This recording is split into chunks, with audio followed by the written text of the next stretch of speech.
A former day care provider in Minnesota did something to a child that most people would find unthinkable, and escaped with a punishment most people would find unbelievable. According to USA Today, the disturbing sentencing took place in July, when a Hennepin County judge gave Nataliia Karia was sentenced to 10 years probation for hanging a toddler in her day care, and running over 2 men with her minivan while escaping the scene. According to the criminal complaint, a father was dropping off his son at Karia's home in November 2016 when Karia told him she had done something bad and led him toward the basement. He saw a toddler hanging from a noose, crying and with visible neck injuries. The man released him and the 16-month-old boy survived. Karia fled the scene in a minivan. While driving, she hit a car driven by a pregnant woman and ran over 2 men, dragging one for over 10 blocks. She then tried to commit suicide but was restrained by passersby until police arrived.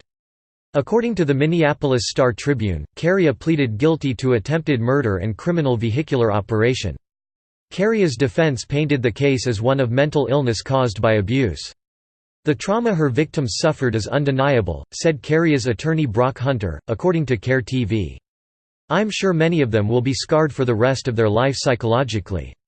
Some physically. So given the circumstances, I can understand how someone not aware of the background that led up to her behavior would be surprised that she did not get prison.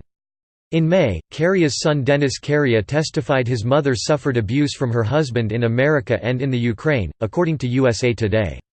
This offense was aggravated, if not wholly caused, by abuse of Natalia's husband, Hunter said. Hunter provided recordings he claimed showed her husband's abuse.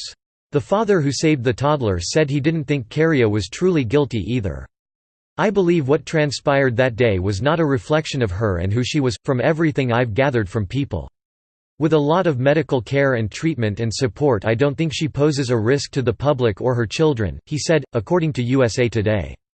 Judge Jay Quam ruled that Karia's mental illness justified a lower sentence than what he called the safest thing of giving her 13 years in prison. In a 20-minute explanation for his sentencing, Quam told Karia, "I'm going to put you on probation for 10 years.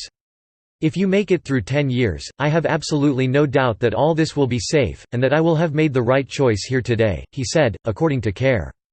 "It will be under the strictest conditions I can think of at this point. Those conditions include psychological treatment. If Karia violates probation, she will be sentenced to 183 months in prison. Karia, who has spent the last 20 months in jail, will be on house arrest until all the details of her probation are finalized."